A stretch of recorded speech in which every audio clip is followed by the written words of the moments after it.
This is Chris with Peace of Mind, and today I'm coming from you from Colorado, where it is currently snowing.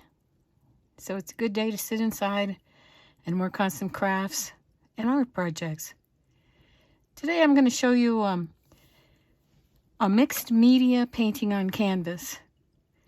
Right now I have in front of you an example of one of mine. And this consists of the center part here is a photograph of one of my art quilts that I made. And so I kind of used that as the centerpiece. And then I used various other materials around the edges and put some color in. We're going to cover it from start to finish. We'll start with a blank canvas. This size is 8 by 10. Here's another one to show you. Know if we can get it all in. I'll move it around a bit. This is one of my paintings, mixed media collage, of a cottage, an English cottage. And I have done a whole series of these. I think I have about 9 of them completed. I've sold quite a few of them also. And as you can see, the backgrounds use tissue paper, music sheets. The trees here are also from music sheets. I use some papers that I have made, like this roof on the cottage is a paper that I made with a stencil on the jelly plate. And then I also use stencils on this paper to create the crackle look in the brick. And I'll be showing you some other various techniques that you can use to enhance your own mixed media collage paintings. If you're just a beginner starting out, you follow the same technique. We'll go through how to do the background all the way up to the foreground. There's probably about 4 or 5 layers in this. Most of your collages will have 4 or 5 layers in them. You can put, since these hang on a wall, you can put some things on there that actually are dimensional. Let me put this one down for you to see.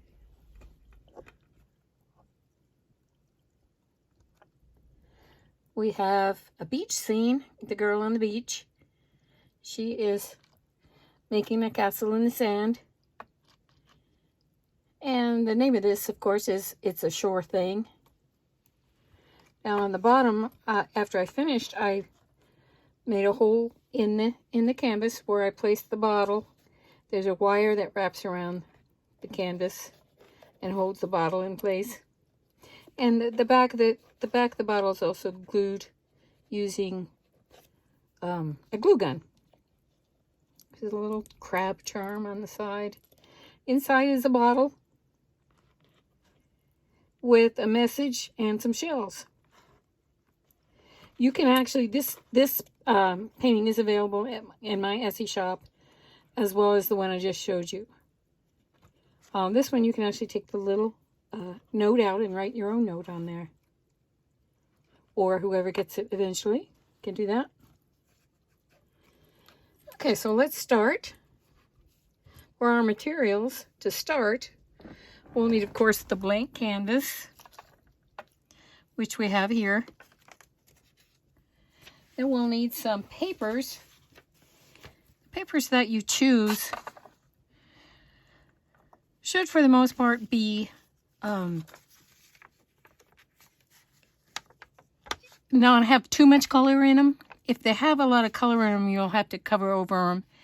And so that's okay to do in the end. You can just kind of make them kind of fade away by using some white paint or gesso over the top, which I'll show you how to do. This is a piece of music paper. I'm going to start out with it. And I'm going to tear it in half. I'm using Mod Podge, which I usually use, the matte kind. You can use any kind of Mod Podge. I usually use fill this little jar, this little capped jar, and it comes out very easily that way, and I don't have to, you know, clean up anything that might have to go down the drain, because you don't want to put this stuff down the drain. That'll clog it up. So this is kind of the method I use, and I teach classes in this, and everyone has one of these, so that, you know, it makes it a lot easier than having to keep refilling your little dish. So I'm going to take, I usually start with a sponge brush. You can tear your pieces, you can cut them, whatever you feel like doing. I like to keep the pieces small, medium, and some large. This would probably be, on this small of a canvas, this would probably be more in the line of a larger piece. What you can do is you can either put the Mod Podge on the back of the piece, or you can put it right on the canvas where you're going to put it. And like I said before, this mixed media collage is, a lot of it is layering. So you're going to layer things on top of other things. And now, like I said, you're not going to be able to really recognize this at the end of what it is. You might see parts of it peeking through. So don't worry about where you put it, and I also don't want you to pay attention to if anything's straight or not. As a matter of fact, it turns out better if things are kind of more on an angle. You can put the Mod Podge underneath and also on top. Canvas that I'm using is simply one from one of the hobby shops. I usually get mine from Michael's. They seem to have pretty good prices on canvas most of the time. Okay, then pick out some other, one thing you need to remember to do with collage is repeat. I like to repeat. So, in other words, if I have music sheet here, I would like to have a piece of music sheet somewhere else on my page, or maybe even 3 places on my page. I'm going to tear this piece. I like what this says. It's from a song. And it says, "I'll always love you, darling, come what may." Now, I'm not sure if that's going to get on the collage in the end or not. It might if I put it on the edge. Another thing about working on the edge is try to make your pieces go over the edge. And I'll show you that. On this one, I'm just going to squirt out a little of my Mod Podge, paint it down, and also paint the edge where it goes over. Okay. I'm going to make it go over the top here and glue it down. Sometimes these edges will come up. It's just a matter of gluing them back down when you see that happen. And all throughout the process, you'll probably be gluing things down. What you want to try to do is cover the entire canvas with various pieces of paper. You can also use fabric. I use fabric a lot of times in my collages.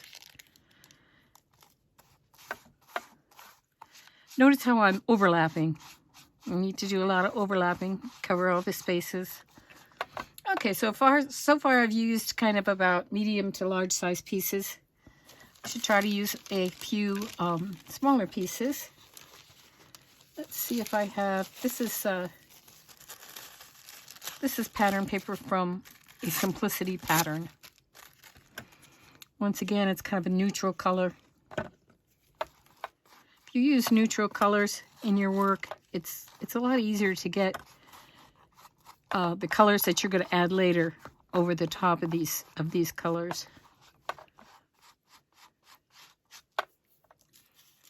So you pretty much want to start neutral and then build up to your colors like in your last part of your painting.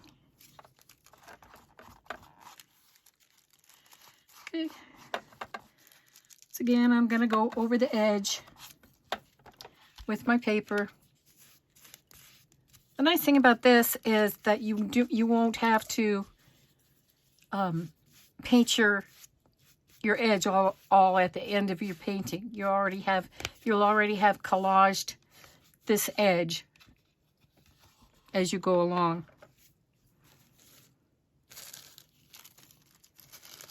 Okay, let's have another. I like to have numbers in my work. Let's try this one. Notice as I'm going along, I'm continuing to overlap. And when you use tissue paper, you can see right through it to what's underneath it.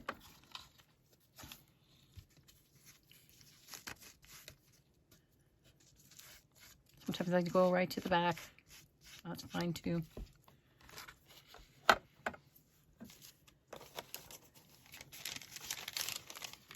This paper I like. It has a nice lace on it.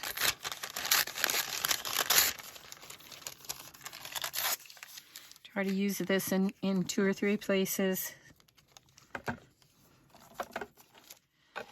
There really isn't a top and a bottom, so you can always just turn things around. And at this point, you don't have to worry about if something's upside down or not. As a matter of fact, I often place things upside down.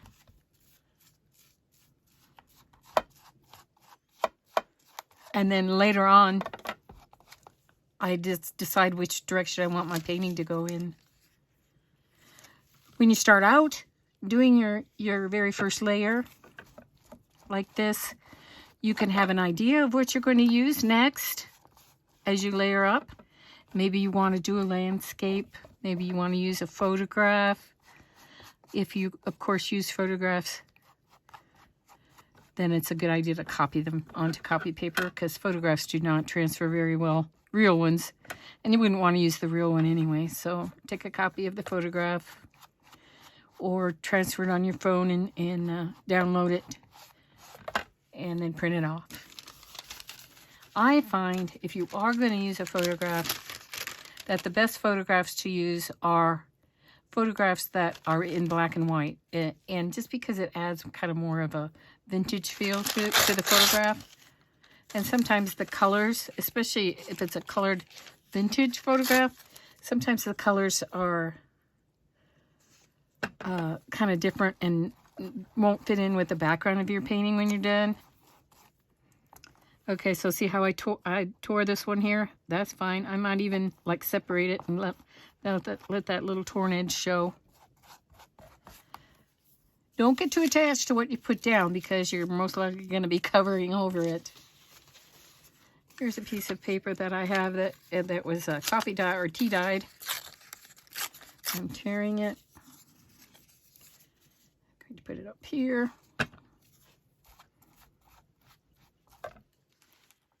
Now, if you should get tired of watching me collage this whole thing,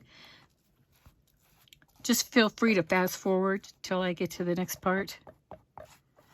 I'm not super savvy with filming, so I'm just kind of filming all at once.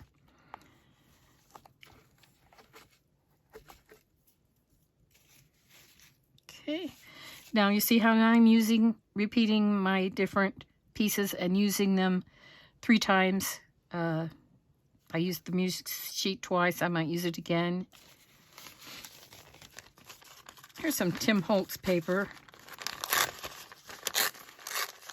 This does have a butterfly, but that might be a little bit distracting in the background, especially if I don't know yet what I'm going to put on the rest of the canvas. I might use part of it. Let me see how this piece goes. Remember, I'm overlapping.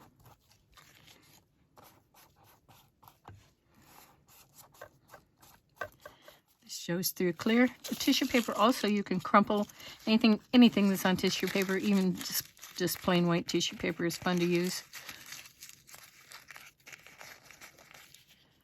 And you can put it on crumpled up. I'll put it down here so that I can go over the edge with it.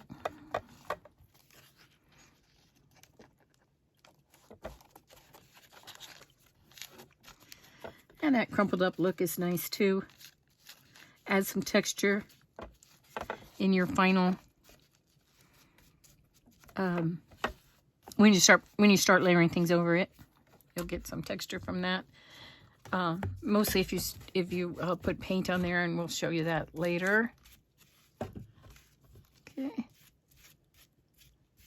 Okay, so notice how my edges are starting to get some areas that have the paper going over the edge. That's what you want. See this little area right here? That's okay. I would just probably leave that, even maybe leave that.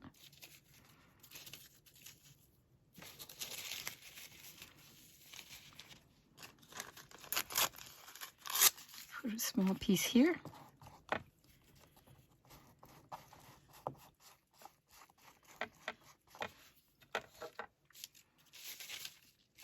Let's see. I have this piece that has some blue in it. I know that I'm going to use blue. This is a napkin, and napkins are fun to use. If you want to know how to get the layers off your napkins, because you just want one layer. Otherwise, if you glue it down, sometimes it'll come up if you glued the bottom layer down and this one didn't come up. So I take a piece of tape. These are hard to get separated. So I take a piece of tape and take off 2 of the layers. Some napkins only have 1 layer. Most have 2.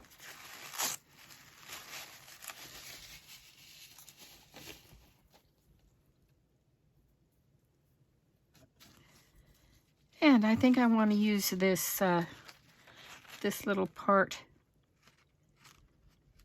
Let's see. Over here, I want to use this part that has the fleur-de-lis in it, and maybe the part that says Paris.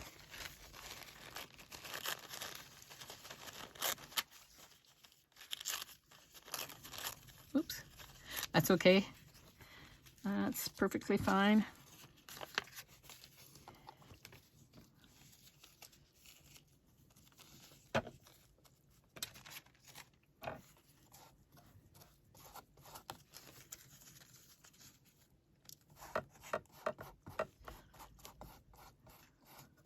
Okay, once again, I'm going over the edge. That 1889. From watching Les Mis, I know that that's when the French had their revolution. Okay, let's use a piece of this napkin. The writing on it.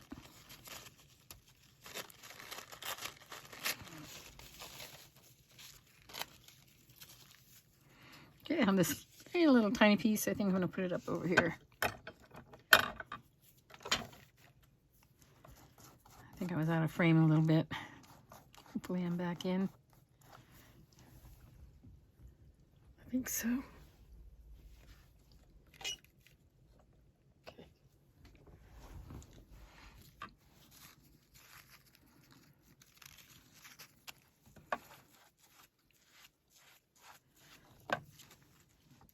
Like I said, try not to use too many colors. Pieces, try to stick to the neutrals. But I do have a blue in here, which after it dries, that I could put a little bit of gesso or white paint over the top of it, and that will kind of make it recede into the background. Okay. Let me see, which direction was I going to have this go? I think this direction. Now you can kind of decide your direction that you want it to go in. I do have some more tissue paper that has dragonflies on it. Let me see if I can find that. Oh, here's a piece.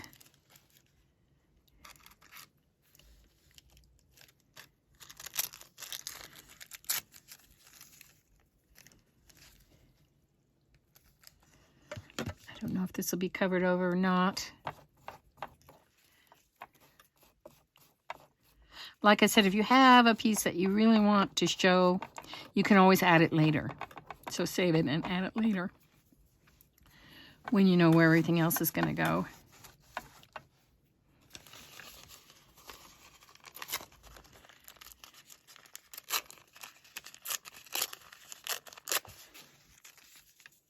I'm going to add this.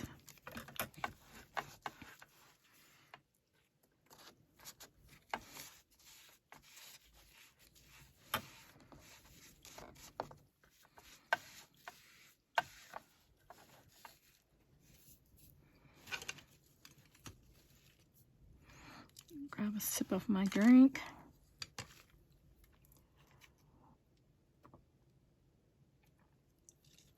I'll just continue on here. Let me tell you a little bit about me. My name is Chris. I'm from Colorado. I am a teacher. I still teach classes, and I'm an artist.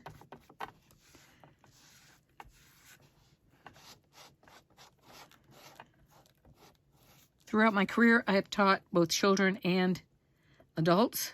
I mainly teach adults now.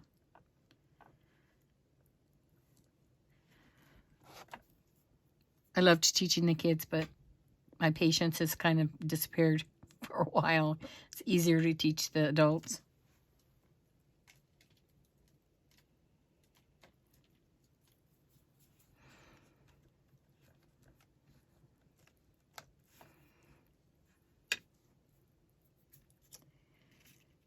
Let's see, I just need a few more things on here. Here's some book pages. That's another good thing to use. This was a piece from a book that was very old, and it was a book about a little white mouse and a couple of rabbits that had a big adventure.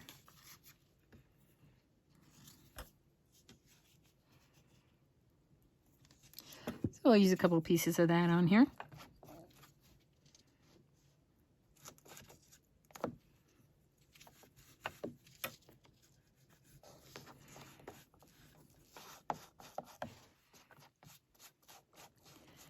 It doesn't matter how many layers you put over the top of each other, so they're glued down well. And like I said, later on you can go back and, yeah, this one kind of separated, but that actually looks kind of cool. When it dries, it'll be fine.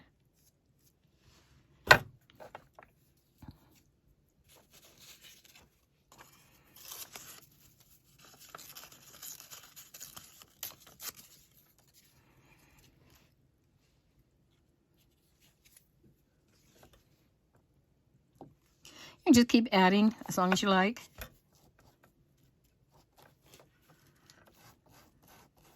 And if at the end you decide, of the first layer, you decide you don't have enough on the edges, you can find an edge to put something on. Let me show you that.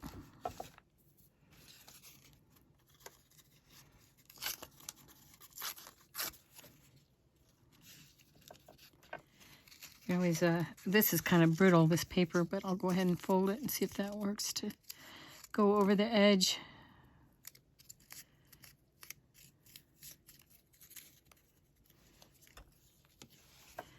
Get over the top of this tea-dyed piece.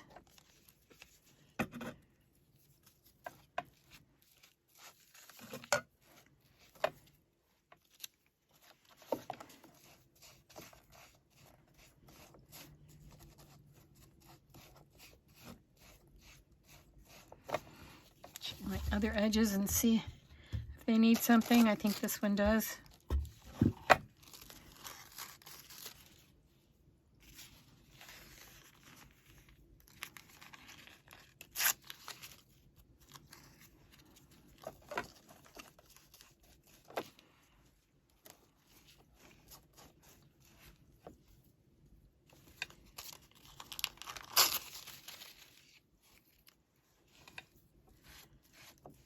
This one as well.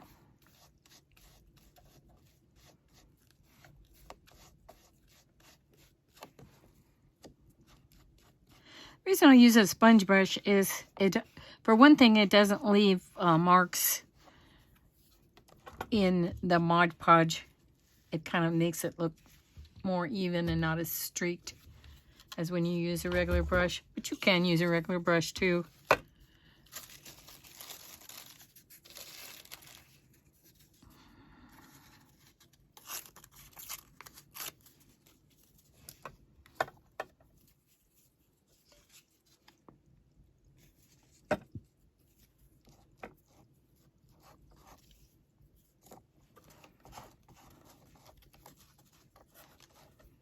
Okay.